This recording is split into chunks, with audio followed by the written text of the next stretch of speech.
días a todos. Por favor, me van comentando ahí en la transmisión si se escucha bien, si se ve bien, si se entrecorta, para saber cómo vamos interactuando también. La verdad es mucha alegría, pero a la vez también pues nervios de estar aquí porque pues es mi primera vez. Sin embargo, lo estoy haciendo con mucha alegría, con mucho gozo, con mucho entusiasmo, porque tenemos una formación que seguir. Estamos en un momento difícil como nación, sin embargo, siempre tenemos el auxilio del Señor. Es el momento oportuno para acercarnos más a Él. Estamos ahorita en aquel tiempo como las primeras comunidades, cuando estaba Jesús. Cuando recién se había ido Jesús, las comunidades se reunían así como estamos nosotros hoy, en casa. El padre de la casa o el encargado, pues era el que compartía el pan y compartía también la palabra, y hoy lo podemos hacer nosotros en nuestra casa como familia. El sacerdote de la casa, ya sea papá o mamá, puede ejercer su papel y podernos involucrar a todos en este crecimiento espiritual que podemos tener desde la casa. Y pues ahora mucho mejor que tenemos también la ayuda de todos estos de este sistema de internet, ¿verdad? Por ahí vi ahí algunas que se reúnen en la aplicación Zoom. Nosotros nos reunimos por Facebook Live. Hay otros que se reúnen en YouTube. Y al final, pues todos estamos reunidos con un mismo objetivo, que es crecer espiritualmente. Crecer no solo de una manera en hogar, que ahora lo podemos hacer, lo podemos vivir, compartir en familia, que quizá muchos tenían tiempo de no compartir en familia y hoy lo pueden hacer quizá pues hasta forzados, ¿verdad? Después de las 4, obligados tenemos que estar en la casa, y para algunos puede ser pesado, pero para otros puede ser de verdad de aprovechar este tiempo en familia. Bienvenidos entonces, esta es una transmisión de la Comunidad Católica Espíritu Santo, pero específicamente del grupo de mujeres que nos reunimos todos los jueves. Las esperamos ya cuando haya terminado este tiempo difícil, nos esperamos para congregarnos. Nos reunimos todos los jueves, tenemos alabanza, tenemos oración, tenemos un momento de intercesión muy bonita por todas las intenciones que nos pidan. Y también tenemos un tiempo de crecimiento de formación y también de crecimiento espiritual. Bienvenidos entonces, todos tienen el manual que estamos utilizando, es el manual de introducción, introducción a la lectura de la Biblia. Estamos en el tema número 7 de nuestro manual y ustedes recordarán el día de ayer, la semana pasada, empezamos con un tema interesante, un tema de verdad que en una sesión creo que nos quedó corto. El tema de la semana pasada era interpretación de la Sagrada Escritura, criterios literarios. Y vamos a ver que hay varios criterios que tenemos que considerar antes de empezar la lectura de la Biblia. Por eso es que empezamos con estos temas, porque ya luego vamos a entrar en la lectura de la Biblia, vamos a tener un estudio un poquito más profundo acerca de estos temas tan interesantes que se nos platican en la Biblia. Vamos a ver cómo están primero nuestros comentarios por aquí para ver cómo va la transmisión. Dice, se escucha bien, pero se congela la imagen.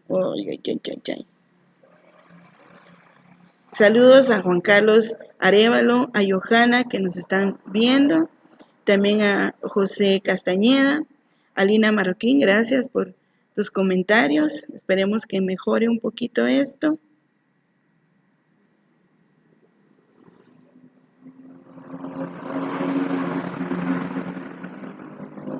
Cristian Chávez también, saludos.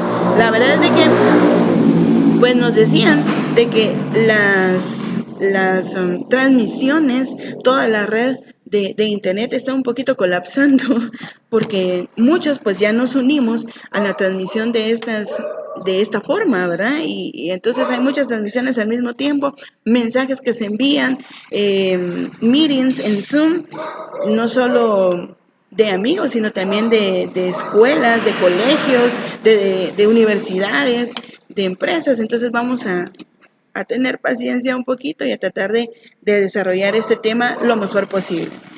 Bueno, les decía, la semana pasada vimos criterios literarios de interpretación bíblica y Vinicio nos hablaba acerca de que antes de comenzar la lectura, por ejemplo, del libro de Génesis, que hablábamos un poquito de eso, primero vamos a determinar qué tipo de literatura se utiliza en este libro. Vimos de que es un libro histórico, en el caso de Génesis, ¿verdad? Pero hay diferentes géneros literarios en la Biblia. Histórico, legislativo, por ejemplo, Deuteronomio, profético, como por ejemplo Daniel, Jeremías y el libro de Apocalipsis. Está el lírico poético, como por ejemplo los Salmos. También está Cantar de los Cantares, un libro muy hermoso. Están los sapiensales, que es de sabiduría. Y pues también están los proverbios y muchos libros que nos enseñan acerca de la sabiduría, Eclesiástico, Eclesiastés, el libro de sabiduría, por supuesto. Está el epistolar, que son cartas enviadas como Pablo, como Pedro escribieron, ¿verdad?, a determinado grupo de personas o de iglesias. Y está el apocalíptico, que son relatos de revelaciones obtenidas mediante visión. Bueno, ya vimos un poquito de eso y hoy vamos a entrar en los criterios teológicos de la Biblia. Abran entonces su manual, me imagino que ya lo tienen abierto. Vamos a comenzar, el tema 7 está en la página número 51. Página número 51. Y vamos a ver que en el desarrollo del tema, en la siguiente página, nos habla acerca de un numeral de la Dei Verbum. Vamos a leerlo y dice: y como la Sagrada Escritura, hay que leerla e interpretarla con el mismo espíritu con el que se escribió, para sacar el sentido exacto de los textos sagrados. Hay que entender no menos diligentemente al contenido y a la unidad de toda la Sagrada Escritura. Miren, vamos a ir después dividiendo esta palabra que nos da el Dei Verbum, teniendo en cuenta la tradición viva de toda la Iglesia y la analogía de la fe. Es deber de los exegetas trabajar según estas reglas para entender y exponer totalmente el sentido de la Sagrada Escritura. Ustedes no han escuchado de repente alguna vez por ahí que sacan de una vez, o sea, usan un versículo y sacan de una vez una teología, una doctrina de un versículo o quizá de un libro de la Biblia. Pero la Dei Verbum es bien específica y nos dice de que tenemos que tener en cuenta diligentemente el contenido y la unidad de toda la Escritura, no solamente de un versículo o de un libro de la Biblia, sino que tenemos que tener la unidad de toda la Sagrada Escritura.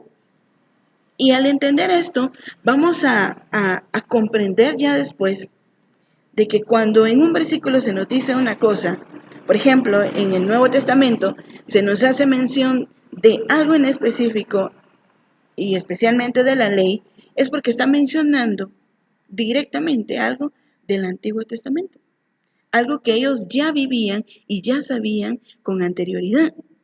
Entonces tenemos que tener esto claro, porque no podemos solo leer un versículo, no podemos leer solo un pedacito. Dice, si al texto lo sacamos del contexto, lo volvemos un... A ver, déjenme ahí sus comentarios, eso ya lo hemos platicado los jueves y en algunas clases. Cuando al texto bíblico lo sacamos del contexto, lo volvemos un... Póngamelo ahí. Vamos a ver al final también los comentarios, vamos a irlos leyendo. Muy bien. No hay ningún comentario que se esté ahí cortando, entonces vamos muy bien. Entonces vamos a ir ya directamente a nuestra enseñanza de el numeral 1. Numeral 1 dice: la Sagrada Escritura debe ser también leída e interpretada con el mismo espíritu con el que fue escrito. Vamos a ir parafraseando lo que nos dice la Dei Verbum. La Sagrada Escritura debe ser leída e interpretada con el mismo espíritu con el que fue hecho. ¿Y con qué espíritu fue hecho? Fíjense que los apóstoles y los discípulos que vivieron con Jesús guardaron, se pueden imaginar eso, qué hermoso, guardaron todo lo que habían vivido con Jesús en su mente y en su corazón. Pero necesitaban y querían transmitirlo, no se podían quedar solo con tenerlo, de repente lo predicaban, pero sabían pues perfectamente que en algún momento ellos iban a faltar. ¿Y cómo se iba a quedar esta memoria viva que ellos tenían de todo lo que habían vivido con Jesús? Es así como comenzaron a escribir, a redactar o a dictar en algunos momentos como Pablo, a dictar, como Pedro también, a dictar aquellas remembranzas vivas que tenían de Jesús. Solo podemos ahora imaginarnos cuán hermoso habrán sido esas memorias. Y quizá algunas se olvidaron, quizá otras se exageraron, quizá otras se disminuyeron, pero todas quedaron inspiradas por el Espíritu Santo. Todas quedaron escritas en la Biblia y es palabra de Dios. Es la palabra que el Señor nos quiere dar a nosotros y se quería quedar por la eternidad. Yo estaba leyendo que la Biblia, pues ya muchos lo sabemos, la Biblia es el libro con más traducciones. De hecho, tiene las traducciones casi a todos los lenguajes del mundo. Aquí en Guatemala ya tenemos en lenguas mayas, también en idiomas mayas ya lo tradujeron, incluso ya lo tradujeron en lenguaje de señas, para que ellos lo puedan leer, ¿verdad? Entonces, vamos a leer aquí. Dice: no podemos perder la cuenta, perder el conocimiento de que la Biblia tiene dos naturalezas. Eso ya lo habíamos visto en los temas anteriores. La Biblia tiene dos naturalezas, una que es divina y la otra que es humana. ¿Por qué es divina? Porque es inspirada por el Espíritu de Dios. ¿Y por qué es humana? Porque lo escribieron hombres como tú y como yo. Lo hermoso de esto, y que a mí me encanta mucho resaltarlo, es que el Señor utilizó a todos, utilizó hombres y mujeres para poder llevar esta enseñanza. Recuerden que antes solo era de transmisión, ¿verdad? El padre se lo contaba a sus hijos, los hijos a los nietos, y así se iba corriendo toda la tradición. Sin embargo, utilizó a cada uno de ellos para poder llevar desde, por ejemplo, el tiempo de Moisés, que fue cuando se empezaron a escribir todos los relatos, desde el tiempo de Moisés hasta el tiempo de Jesús. ¿Cuántos años habían pasado? Habían pasado aproximadamente 1400, 1500 años. Y después de este tiempo estaba la memoria viva de cada uno de ellos que habían experimentado el poder de Dios, la mano poderosa de Dios en cada una de las etapas del Antiguo Testamento, hasta llegar a Jesús, hasta llegar al Mesías, al Salvador, ¿verdad? Entonces, el Señor utilizó a cada uno de ellos, pero no quitó sus habilidades, no quitó su temperamento. Por ejemplo, Pablo, por ejemplo, Pedro, por ejemplo, Jeremías, que le decían, a ver, vamos a hacer otra pregunta ahí en el chat. ¿Cuál era el sobrenombre del profeta Jeremías? Tenía un sobrenombre quizá algo chistoso, pero que delataba su temperamento tan sensible, podríamos decir, tan temperamental, ¿verdad? Vamos a ver, pongan ahí en los comentarios cómo le llamaban al profeta Jeremías. Vamos a ir haciendo también una evaluación de conocimientos aquí. Muy bien, por ahí nos están diciendo que se oye bien. Qué bueno, porque ese era uno de mis temores. Qué bueno que se oye bien. Entonces, El Señor utilizaba cada uno de estos temperamentos, por tanto, la Sagrada Escritura tiene un criterio divino y también tiene un criterio humano. No podemos perder de vista estas cosas también, porque de eso también va a depender cómo escribieron. Por ejemplo, hablábamos de Jeremías, entonces Jeremías tiene también un tanto de lírico poético, porque él era bien sentimental. Averigüen ahí cómo le decían a Jeremías. Entonces, nos sigue diciendo nuestro manual de que para la comprensión de la Sagrada Escritura debemos de recordar que la palabra es encarnada. La palabra encarnada, ¿quién es? Lo decimos en el Ángelus, ¿verdad? La palabra encarnada es Jesús. Podemos hacer esa comparación también con la palabra. Jesús, que es la palabra, era verdaderamente Dios y verdaderamente hombre. Y es de la misma forma la Sagrada Escritura.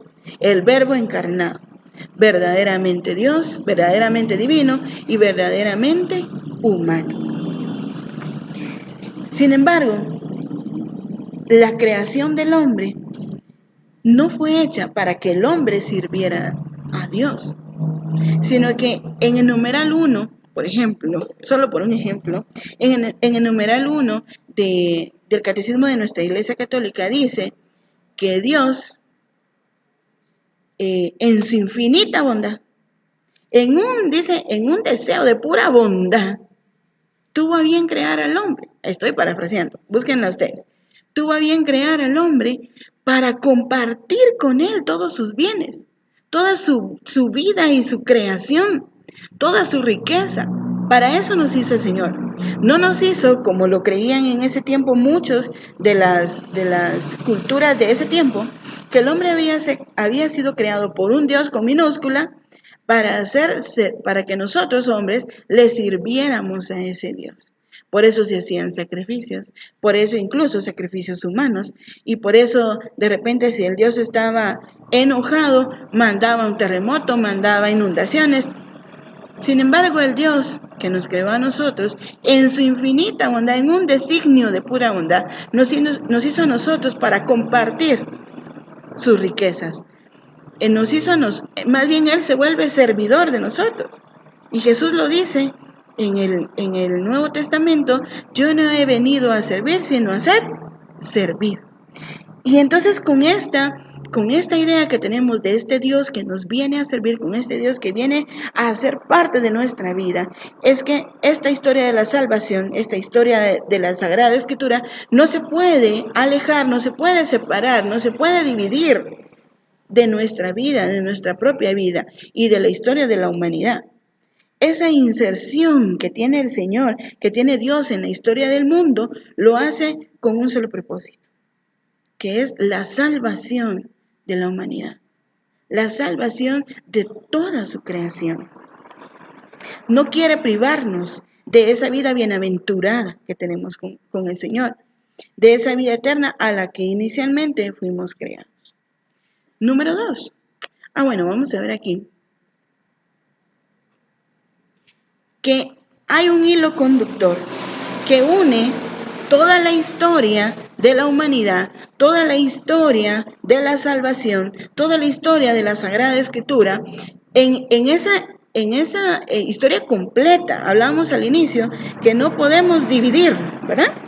No podemos separar Antiguo Testamento y Nuevo Testamento. Es una sola historia.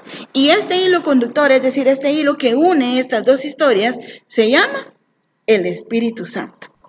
El Espíritu que siempre está con nosotros, que siempre ha estado desde el inicio, que dice, volaba sobre las aguas. Hasta el momento en que Jesús es bautizado en el Jordán, desciende también como una paloma. Hasta en el momento de que Jesús es crucificado, muerto, sepultado y resucita, también está ahí el Espíritu Santo. Luego continúa en el Pentecostés y dice: les enviaré el Consolador. Les enviaré el Consolador. Imagínense qué hermoso. Entonces, este hilo conductor es unido por el Espíritu Santo, que fue el que inspiró a los agiógrafos. Se recuerdan que hemos estado haciendo también una un pequeño diccionario de palabras que quizá no conocíamos. Agiógrafo es uno de los que aprendimos la semana pasada. ¿Qué es un agiógrafo? Los escritores bíblicos. Entonces el Espíritu Santo inspira a estos agiógrafos para poder escribir. Y como Él es el que inspira, desde el inicio hasta el final, tiene un hilo conductor, un hilo que une. Entonces tenemos claro ya que el Espíritu Santo es el que va a relacionar toda la historia de la salvación. Se tuvo que poner de algún modo Antiguo y Nuevo Testamento para identificar en dónde está la antigua alianza y la nueva alianza que comienza con Jesús. Es nada más por esto que se divide.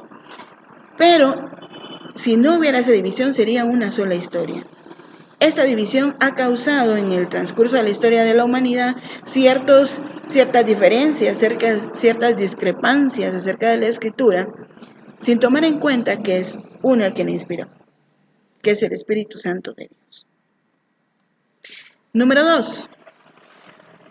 Una historia de salvación. La unidad de toda la Escritura. Esa es la unidad de toda la Escritura, que es una sola historia de salvación. Vamos a poner nuevamente en el chat otra preguntita, aquí otra evaluación. ¿Cuántos libros tienen nuestra Biblia? Vamos a ver ahí cómo me contesta. ¿Cuántos libros tienen el Antiguo Testamento y cuántos libros tiene el Nuevo Testamento?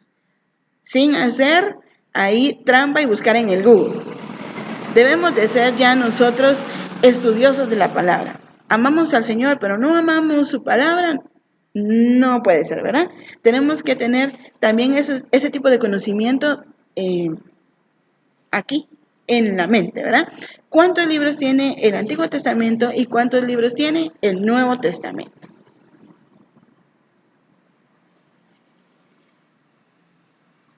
Muy bien, de las preguntas que yo he hecho, ninguno me ha contestado.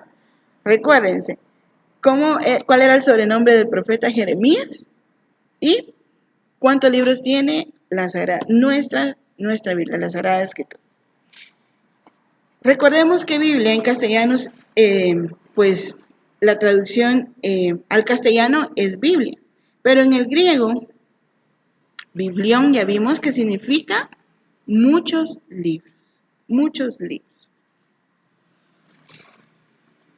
Y dice en nuestro manual, hay que quitarse de la cabeza la idea de que la Biblia se escribió de una sentada.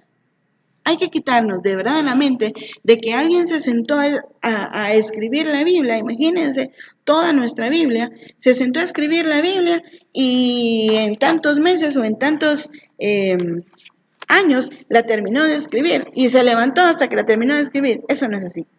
Pasaron muchísimos años. La revelación del Señor fue progresiva. Fíjense que más o menos se tardaron entre 1500 y 1600 años en escribir la Biblia. Quizá un poco más. Hubo momentos en donde no se escribió nada, porque el pueblo estaba aprendido, ¿verdad? Otros momentos donde se escribieron varios libros en un periodo corto. Y otro tiempo donde, por ejemplo, los apóstoles se dedicaron a la transmisión oral de la palabra. Y hasta después se pusieron a escribir. Entonces, tenemos que tener en cuenta que esta revelación del Señor fue progresiva. Pero siendo Jesucristo el culmen y la plenitud de la revelación, da a la Sagrada Escritura una unidad en la que el Antiguo Testamento aparece como una promesa. En el Antiguo Testamento recordamos que el Señor promete un libertador, el Mesías, el Salvador, ¿verdad? El que el pueblo estaba esperando desde aquel tiempo de Moisés, el que los iba a liberar de la esclavitud. Y en el Nuevo Testamento aparece Jesucristo como la realización del único plan que tenía Dios a lo largo de la historia de la salvación. Había un único plan, que era la salvación, hablamos al inicio, ¿verdad? Que era la salvación de su creación. Comienza en el Antiguo Testamento la promesa y en el Nuevo Testamento vemos cumplida a plenitud esa promesa de Dios. Entonces han quedado todas estas historias, promesas, versículos incluso estos poemas han quedado entrelazados en un mismo hilo conductor. Si tuviéramos, por ejemplo, un solo lazo, como cuando tendemos ropa, las que tendemos ropa, si tuviéramos un solo lazo y vamos poniendo ahí todos los ganchitos con algún papel de la historia, desde la creación hasta el libro de Apocalipsis, por ejemplo, hasta la revelación del Señor, de su segunda venida, en el mismo lazo tendríamos todas estas historias. Hay un solo hilo conductor. De verdad tengamos en cuenta eso, porque de repente leemos el Antiguo Testamento y el Nuevo Testamento y nos olvidamos que tiene alguna relación con el Nuevo Testamento. Entonces nuestra comprensión de la Sagrada Escritura no va a estar completa, no va a ser plena. Vamos a ver un poquito más adelante eso también. Vemos aquí el Antiguo Testamento y el Nuevo Testamento es uno solo. Unido, el hilo conductor es como el lazo que les menciono, es el Espíritu Santo. Y une estas dos historias, Jesucristo. Porque de Él se habla en el Antiguo Testamento, de Él se espera en el Antiguo Testamento, y en el Nuevo Testamento Él llega y se cumple a cabalidad la promesa del Señor. Es hermoso esto, ¿verdad? Vamos a ver aquí cómo van las respuestas. Muy bien, Ani, 100 puntos. Tenía que ser Ani, ¿verdad? Al profeta Jeremías le llamaban el profeta llorón. Lo diríamos a lo chapín, el profeta chillón. Él era bien temperamental y de repente decía, ay, ¿por qué a mí? ¿Verdad? En el libro de Lamentaciones, por ejemplo, ¿por qué a mí? ¿Por qué yo? ¿Por qué todo yo? ¿Verdad? Como lo oímos de nuestros hijos. O de repente son también el tipo de oración que nosotros hacemos. Señor, ¿por qué a mí? ¿Por qué a nosotros? ¿Por qué a mi familia? ¿Por qué yo? ¿Por qué me hicieron? ¿Por qué me dijeron? Ay, a veces nos parecemos también a este profeta Jeremías. Aquí también Ani nos dio el chivito de los libros de la Biblia. Vamos a ver ahí quién más contesta. No les voy a decir para que ustedes o ya lo busquen en el chat o lo busquen en su Biblia. Muy bien. Entonces, tercer numeral. La tradición viva de toda la iglesia. La tradición viva de toda la iglesia. Fíjense que les mencionaba al inicio acerca de esta memoria viva que tenían no solo los apóstoles y los discípulos, sino todos aquellos agiógrafos que nos dejaron plasmada en las escrituras la palabra del Señor. Pero no solo fue para ese tiempo, no solo fue para determinado grupo de personas, aunque por ejemplo Pablo escribió carta a los colosenses. Le escribió el libro de a la iglesia de Colosenses. No podemos interpretar muchas de las cosas que por ejemplo, leemos en las cartas a los colosenses, como que nos estuviera hablando directamente a nosotros. Recuérdense, y no me han puesto esa, se me había olvidado, cuando sacamos el texto bíblico del contexto, lo volvemos y de repente eso hacemos cuando nosotros leemos la Biblia, no solo como sin los criterios literarios que ya estudiamos y tampoco con los criterios teológicos. Entonces lo vemos puramente humano y entonces podemos jugar con algunos versículos y sacar el beneficio o la intención oculta que nosotros o que alguien tenía. Tenemos que tener mucho cuidado con esto. La memoria viva de los apóstoles cuidó mucho esto. ¿Cuál era la intención primaria de la escritura? ¿Cuál era la intención primaria, por ejemplo, de alguna parábola de Jesús? ¿Cuál era el mensaje que él nos quería, que él quería enseñar en ese momento y que se queda hasta nosotros? Aquí donde estoy pasan muchos carros, espero que no se escuche mucho. Entonces yo leo un poquito la voz cuando pasan aquí carros o motos. Debemos de recordar de que había una intención entonces de cada una de las palabras de Jesús, de cada una de las palabras del Señor escritas en la Escritura. Y quisieron dejarla casi intacta para nosotros, para que no perdiéramos de vista esta enseñanza tan hermosa, tan profunda, tan esencial para nosotros. Vamos a leer, como todos aquí ya tenemos listo nuestro manual, nuestro cuaderno, pero también nuestra Biblia, ¿verdad? Vamos a leer dos lecturas.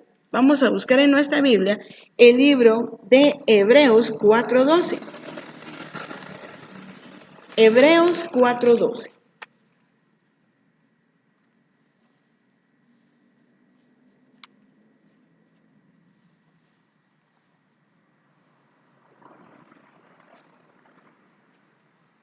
Ya me contestaron por ahí lo que hablábamos de cuando sacamos al texto del contexto bíblico.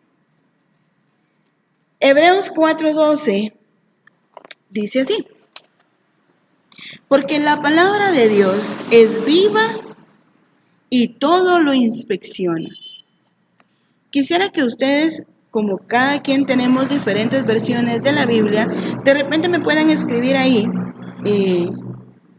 en los comentarios la versión que ustedes tienen en la Biblia o las palabras que utiliza su Biblia y que no utiliza la mía. Volvamos a leer. La palabra de Dios es viva y todo lo inspecciona.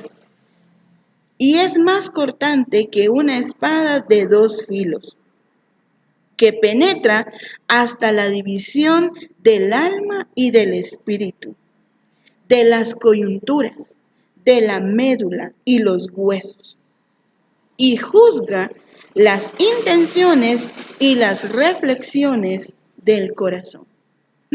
Miren, esta palabra de verdad, cuando uno la empieza a leer, en algunas versiones va a decir que la palabra de Dios es viva y eficaz, es más cortante que una espada de doble filo.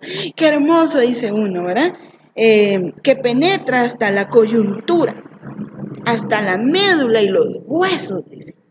Pero dice después, y quizá esta parte no la leemos, que juzga las intenciones y las reflexiones del corazón. Juzga las intenciones y las reflexiones del corazón. Y sigue diciendo, y no existe cosa creada que esté oculta delante de ella, sino que todas las cosas están descubiertas y reveladas ante los ojos de aquel a quien vamos a dar cuenta. Miren qué hermosa esta palabra. Versículo 12 y 13 estamos leyendo del libro de Hebreos capítulo 4. Y no existe cosa creada que esté oculta delante de ella, sino que todas las cosas están descubiertas y reveladas ante los ojos de aquel a quien vamos a dar cuenta. Entonces vemos que la intención primaria de la palabra del Señor es confrontarnos.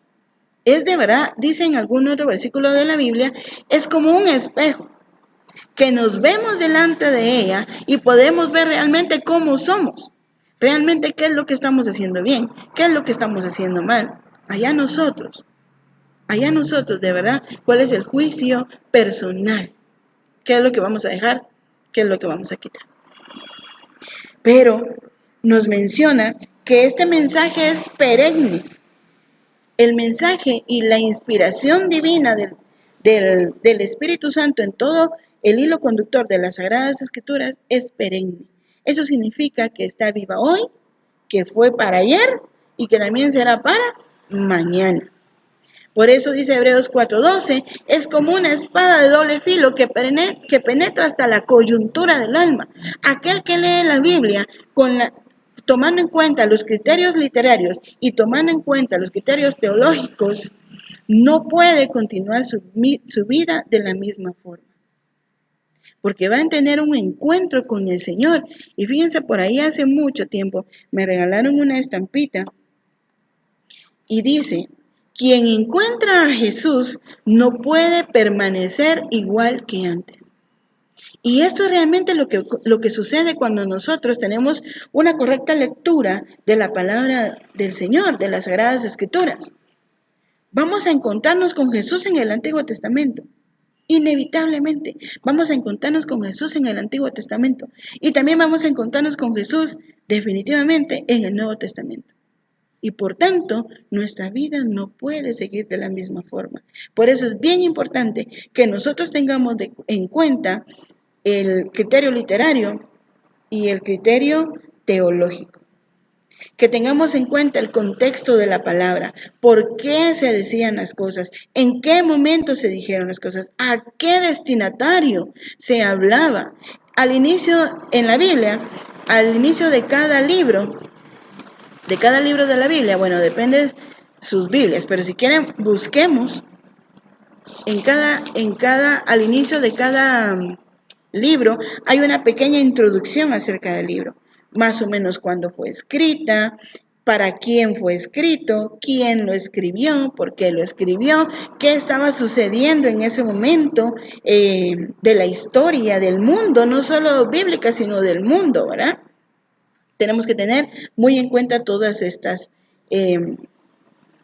estos puntos especiales, porque vamos a contestar, ya ir contestando la evaluación, porque cuando nosotros sacamos al texto bíblico del contexto histórico, literario, geográfico, teológico, si lo sacamos del contexto, lo volvemos un pretexto. Vamos a tomar la palabra del Señor a nuestro antojo y a nuestras intenciones ocultas. Pero leímos en Hebreos 4:12 y 13, que la palabra del Señor penetra, dice, hasta las intenciones y las reflexiones del corazón. Aquí Ani nos está poniendo las versiones en su Biblia.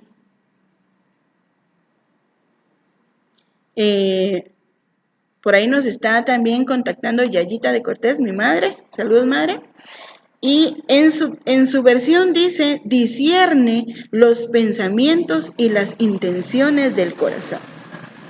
En la versión que está utilizando Ani, dice, porque la palabra de Dios es viva y eficaz, más cortante que la espada de dos filos, penetra hasta la separación del alma y del espíritu, imagínense, articulaciones, médula, y discierne los sentimientos y pensamientos. No hay criatura oculta a su vista. Todo está desnudo y expuesto a sus ojos. A ella rendiremos cuenta. Y Alina nos dice, en efecto, su versión dice, en efecto, la palabra de Dios es viva y eficaz, más penetrante que espada de doble filo, y penetra hasta donde se divide el alma y el espíritu. Y vamos a ver qué más hasta el 12. Muy bien. Penetra. Entonces, si nosotros tomamos toda este contexto de la palabra del Señor, por eso dice, si regresamos un poquito al tema número 2, creo yo que es, vamos a ver, sí, el tema número 2 de nuestro manual dice, el gran contexto de la palabra de Dios, el gran contexto de la palabra de Dios. No podemos tomarnos solo a la ligera, ni mucho menos como muchos lo hacen, pues vamos a ver qué nos dice la palabra de Dios. En donde abramos hoy la Biblia, esa es la palabra de Dios. Y si de repente nosotros abrimos la Biblia donde dice, por ejemplo, y Judas se colgó. Entonces decimos, ay, la palabra del Señor nos está hablando. Vamos a abrir la Biblia nuevamente. Y abrimos la Biblia nuevamente y nos dice en las Escrituras, ahora haz tú lo mismo. Imagínense eso. Estaríamos sacando completamente de contexto estos dos versículos de la Biblia. Y si nosotros somos literalistas, como ya lo vimos en unos temas anteriores, si nosotros nos volvemos literalistas, ¿qué vamos a hacer? Nos vamos a colgar nosotros también. Y esa no fue la intención de la palabra, de ese versículo en especial. Esa no fue la intención de la memoria viva de los apóstoles cuando la escribieron. Por eso tenemos que tener mucho cuidado cuando nosotros leamos las Sagradas Escrituras. Es viva y eficaz. es más cortante que una espada de doble filo. Y leamos la segunda cita bíblica. Segunda de Timoteo 3:16, esta ya la hemos leído varias veces. Segunda de Timoteo 3:16.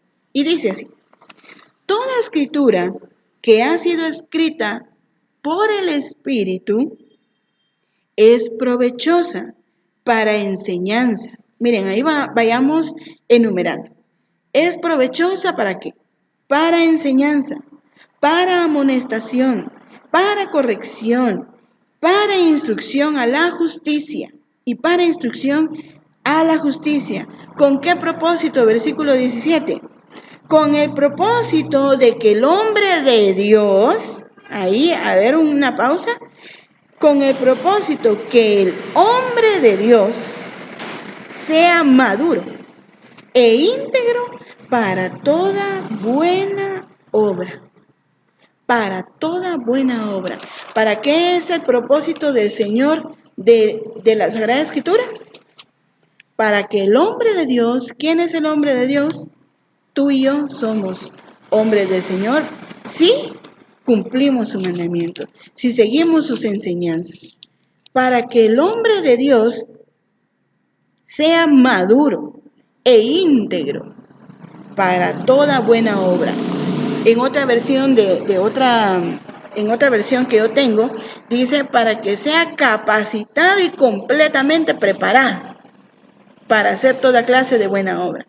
Preparado y capacitado y completamente preparado. Imagínense, pónganme ahí también ustedes cuáles en sus versiones de las Sagradas Escrituras, ¿qué dice? Segunda de Timoteo 3:16 y 17.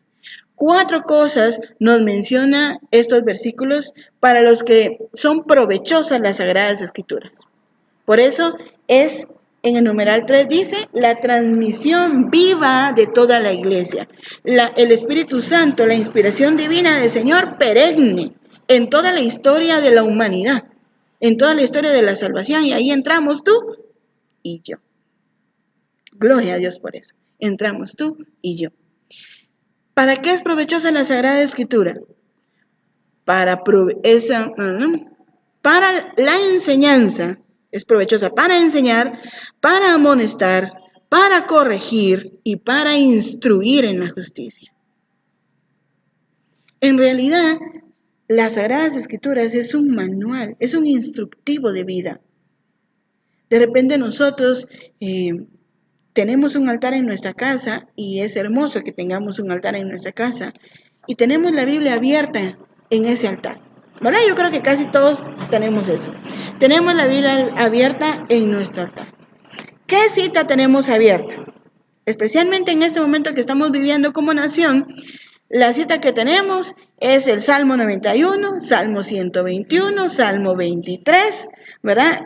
Mi abuelita me leía Mateo 5, esa era una de sus historias bíblicas favoritas, habla sobre la segunda venida del Señor también.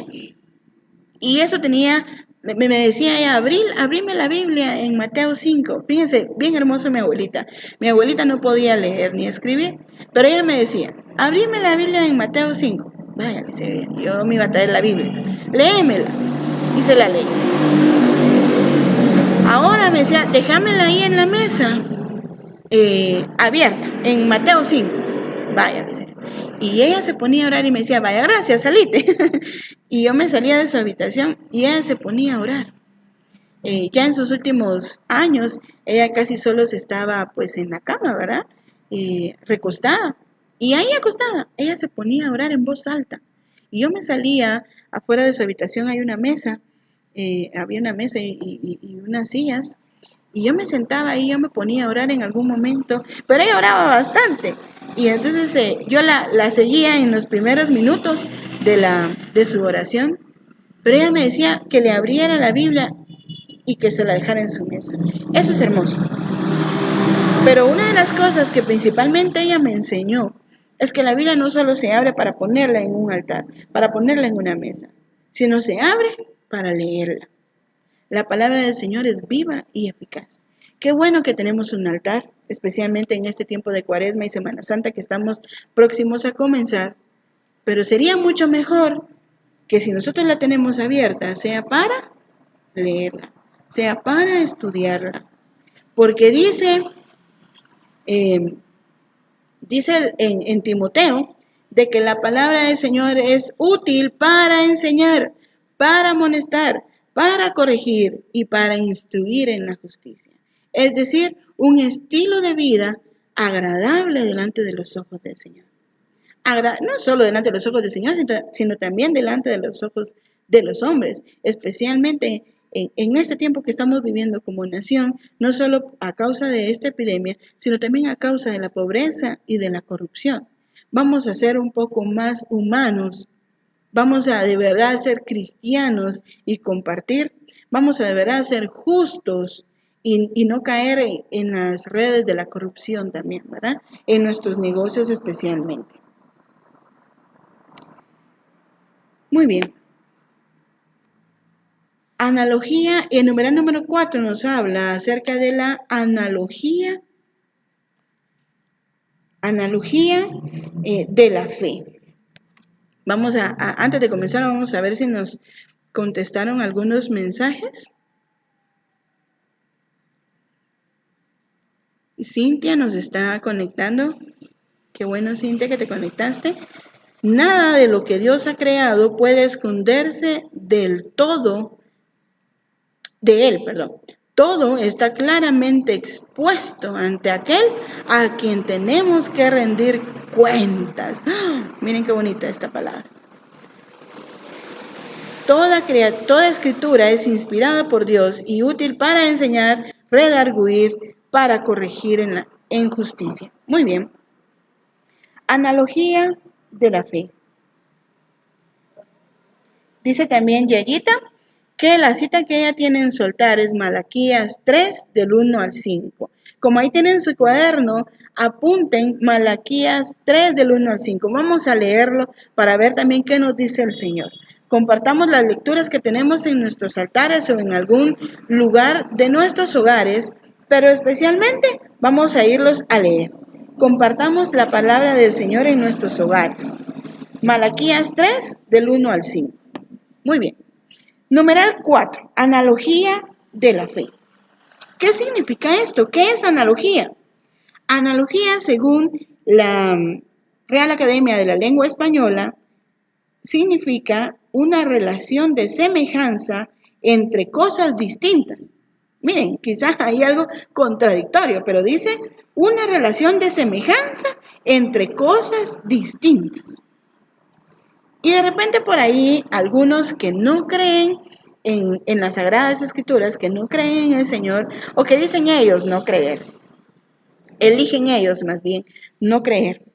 Nos dicen, es que la Biblia se contradice. Hay textos que nos dicen que no, hagamos tal cosa, pero después nos dicen que sí, hay otros que... ¿Qué piensan ustedes? ¿La Biblia se contradice? ¿Habrán algunas escrituras en la Biblia que se contradicen? Que algunas de las que me han mencionado a mí, por ejemplo, no hagan ayuno, sí hagan ayuno, que el ayuno que al Señor le agrada es que hay que también mortificar el cuerpo, que de repente hay muchos bombardeos de citas bíblicas, pero son versículos que de repente nos pueden dar a entender que efectivamente la Biblia se contradice, que el Señor mismo, que la inspiración del Espíritu Santo como que se le olvidó lo que les dijo allá y dijo otra cosa aquí. ¿Será esto cierto? ¿Qué piensan ustedes? ¿La Biblia se contradice? ¿La palabra de Dios se contradice? Vamos a ir contestando más adelante. Dice, vamos por la página 54 final. Por ser la Biblia teológicamente una unidad, unas verdades se explican por otras. Por ser una unidad la Sagrada Escritura de Génesis a Apocalipsis, esos son los libros que nos quedaron.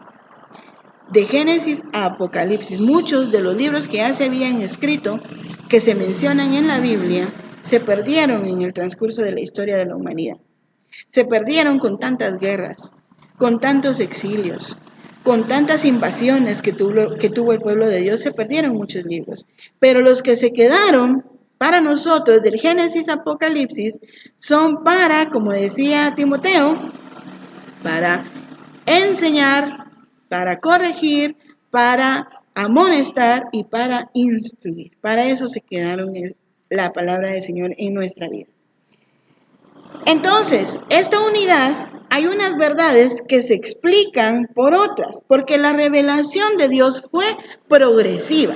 Lo hablamos antes, ¿verdad? La palabra de Dios fue progresiva. Tenemos que leer el Antiguo Testamento a la luz del Nuevo Testamento. Y el Nuevo Testamento a la luz del Antiguo Testamento. Les voy a dar, por ejemplo, les voy a dar 3 ejemplos que a lo largo de este tiempo que yo tengo estudiando la palabra, se han mencionado. Y me parece a mí un dato bien curioso que nosotros lo tengamos presente. Dice Ani aquí, nos hace una contribución.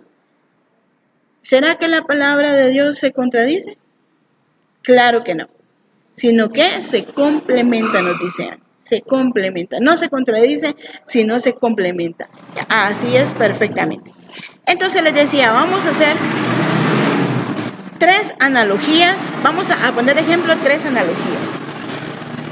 En el Antiguo Testamento se nos menciona acerca del sacrificio de animales, ¿verdad? El sacerdote tenía que presentar en el altar, en la pila de los sacrificios, tenía que presentar un animal para la redención de nuestros pecados, de los pecados del pueblo, ¿verdad? ¿Se recuerdan ustedes?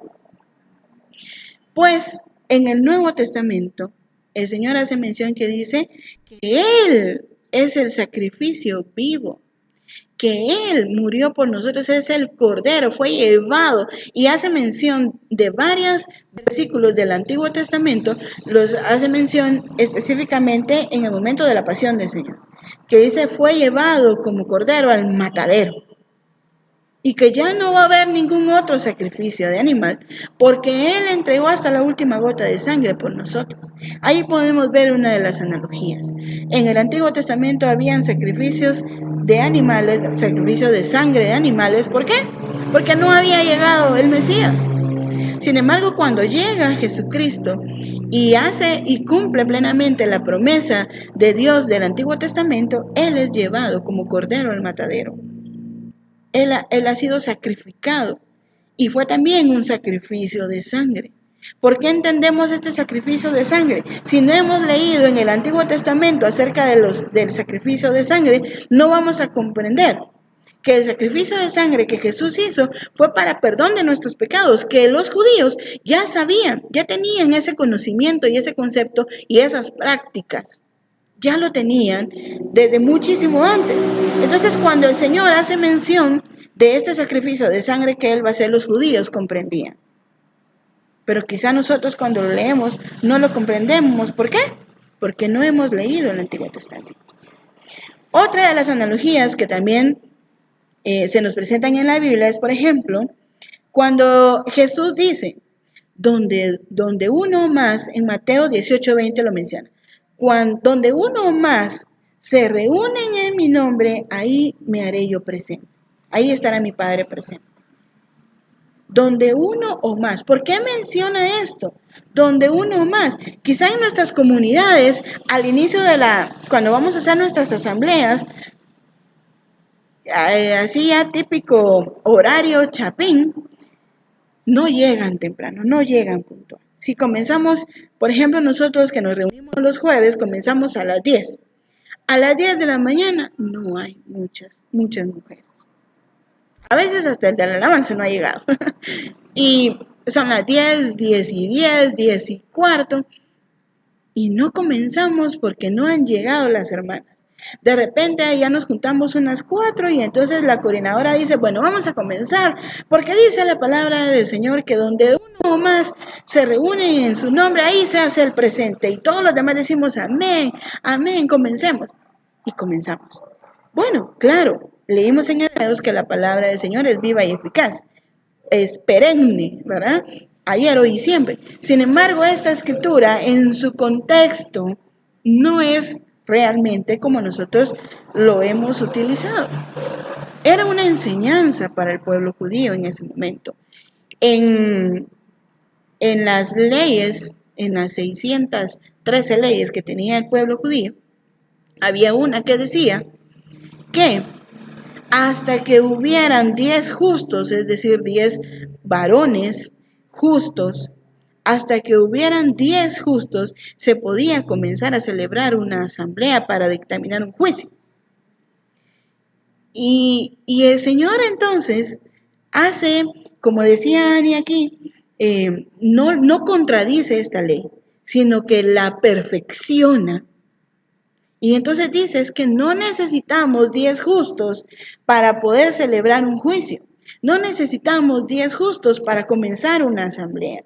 Necesitamos 1 o 2 que tengan un corazón dispuesto, que tengan un corazón abierto, que de verdad tengan una vida coherente para que nosotros comencemos una asamblea. Entonces cambia esta ley que de repente era un peso, porque si había una viuda, por ejemplo, que necesitaba un juicio, pero solo ya habían llegado 8 varones justos. Bueno, varón justo en el tiempo de los judíos y en nuestro tiempo. Varón justo para ellos era aquel que tenía de memoria las leyes de los judíos, que tenía de memoria la ley del Señor, pero que también la cumplía, que llevaba una vida justa, que tenía el conocimiento, pero también la vivencia. Entonces decía, bueno, como solo 8 varones se juntaron para este juicio, no se puede hacer. Y entonces la viuda tenía que regresar o tenía que ser sacada de la ciudad hasta que llegaran otra vez, hasta que llegaran a juntarse nuevamente 10 justos. Sin embargo, el Señor perfecciona esta ley, pero no solo porque hubieran 2 o 3 personas, sino que era el beneficio del pueblo de Dios, el beneficio de sus hijos y de sus hijas. Entonces dice, donde 2 o más se reúnen en mi nombre, y aquí también hace la incursión de las mujeres, porque antes eran solo justos y eran varones. Pero aquí nos dice, hace la perfección de esta ley el Señor y dice, donde 2 o más, hombres, mujeres, niños, donde 2 o más se reúnen en mi nombre, Él se hace presente. No contradice la ley, sino que la perfección. Pues también tenemos varias analogías acerca de Mesías, que son mencionadas, por ejemplo, en el libro de Isaías, Jeremías también, ¿verdad? Ezequiel. Y luego llegan a su plenitud cuando llega Jesús. De todas estas citas, incluso cuando el Señor se para en la sinagoga y empieza a leer un rollo, el rollo que lee es Isaías. Entonces hace mención de libros anteriores, pero que se cumplen en su momento. El Espíritu del Señor está sobre mí, porque me ha enviado, ¿verdad? No está contradiciendo la palabra de Isaías, sino que la está cumpliendo en él, la está perfeccionando. Esta es la analogía de la fe. La revelación del Señor, como les mencionaba, es progresiva. Se escribieron entre 1500 y 1600 años, fueron aproximadamente, ahí para que apunten en sus cuadernos, son datos interesantes acerca de la Biblia. Se escribieron, lo escribieron aproximadamente 40 autores aproximadamente, 40 autores con diferentes oficios. Habían unos que eran pastores, como por ejemplo, a ver, pónganme ahí, ¿qué autores de la Biblia, geógrafos, ustedes se recuerdan que escribieron que eran pastores? Pastores, habían también reyes, habían sacerdotes, menciónenme ahí si ustedes se recuerdan. Habían sacerdotes, habían poetas, habían músicos, por ejemplo, ¿verdad? Habían músicos, profetas, había un médico en el Nuevo Testamento, un médico. Había un militar, por ejemplo, Josué era un militar que escribió. Entonces, su escritura, su literatura, su género literario era bien claro, bien fuerte. Él era militar, ¿verdad? Los militares no se andan con rodeos, él va al hueso. Yo y mi casa serviremos al Señor. Escojan hoy a quién servirán, ¿verdad? Si a los dioses o al Dios verdadero de Israel. Escojan. Y dicen escojan, no, hoy. No dice, a ver, les voy a dejar 3 días para que escojan y después nos vamos a reunir. No, ¿verdad? Josué, como era militar, era al hueso, como decimos nosotros. Escojan hoy a quién servirán. También vimos en la clase anterior, pues varios estilos literarios, varias culturas en las que se escribieron, varios lugares en donde se escribieron. Se escribieron en 3 continentes, alrededor de 3 continentes. Unos libros fueron escritos en el desierto, otros libros fueron escritos en un palacio. Por ejemplo, Daniel escribió en el palacio cuando estaban en Babilonia, exiliados en Babilonia, ¿verdad? Moisés escribió en el desierto. También se escribieron en cárceles. Jeremías escribió en la cárcel. También escribió fuera de la ciudad cuando lo desterraron. Pablo escribió también en la cárcel muchas de sus cartas, más bien sus cartas. Durante viajes, como por ejemplo Pablo, ¿verdad? Durante sus viajes iba dictando, iba escribiendo, iba teniendo esa memoria viva para dejárnosla a nosotros. También se escribieron en una isla. Por ejemplo, Juan fue escrita en la isla de Patmos, ¿verdad? Nos hacen aquí algunos comentarios. Ani, el pastor, dice David fue pastor, poeta y rey. Excelente. Lucas fue médico en el Nuevo Testamento. Muy bien. Así es. Qué bueno que me están siguiendo. ¿Alguien más que conteste por ahí? Se escribió en 3 idiomas, griego, arameo y hebreo. Entonces, fue el gran contexto de la palabra del Señor. No fue escrita de una sentada, como lo dijimos. Se llevó muchos años, muchas culturas, muchos idiomas, muchas vivencias, momentos donde el pueblo estaba en el desierto muriendo de hambre, decían ellos, pero el Señor les daba la provisión. Estaban otros en la cárcel, en el calabozo, ¿verdad? Otros de repente en los salmos vemos que hay una cantidad de salmos que se escribieron cuando iban de camino al templo de Jerusalén. Iban cantando de alegría, iban llenos de gozo, como cantamos nosotros los domingos. ¡Qué alegría cuando me dijeron, vamos a la casa del Señor! Ya están pisando nuestros pies los umbrales de Jerusalén, ¿verdad? Era una gran alegría, un gran regocijo que ellos tenían cuando iban cantando estos salmos, cuando iban hacia el templo. Pero de repente vemos, por ejemplo, Lamentaciones con Jeremías, como lo mencionábamos, ¿verdad? Vemos un momento de silencio de Dios y vemos después las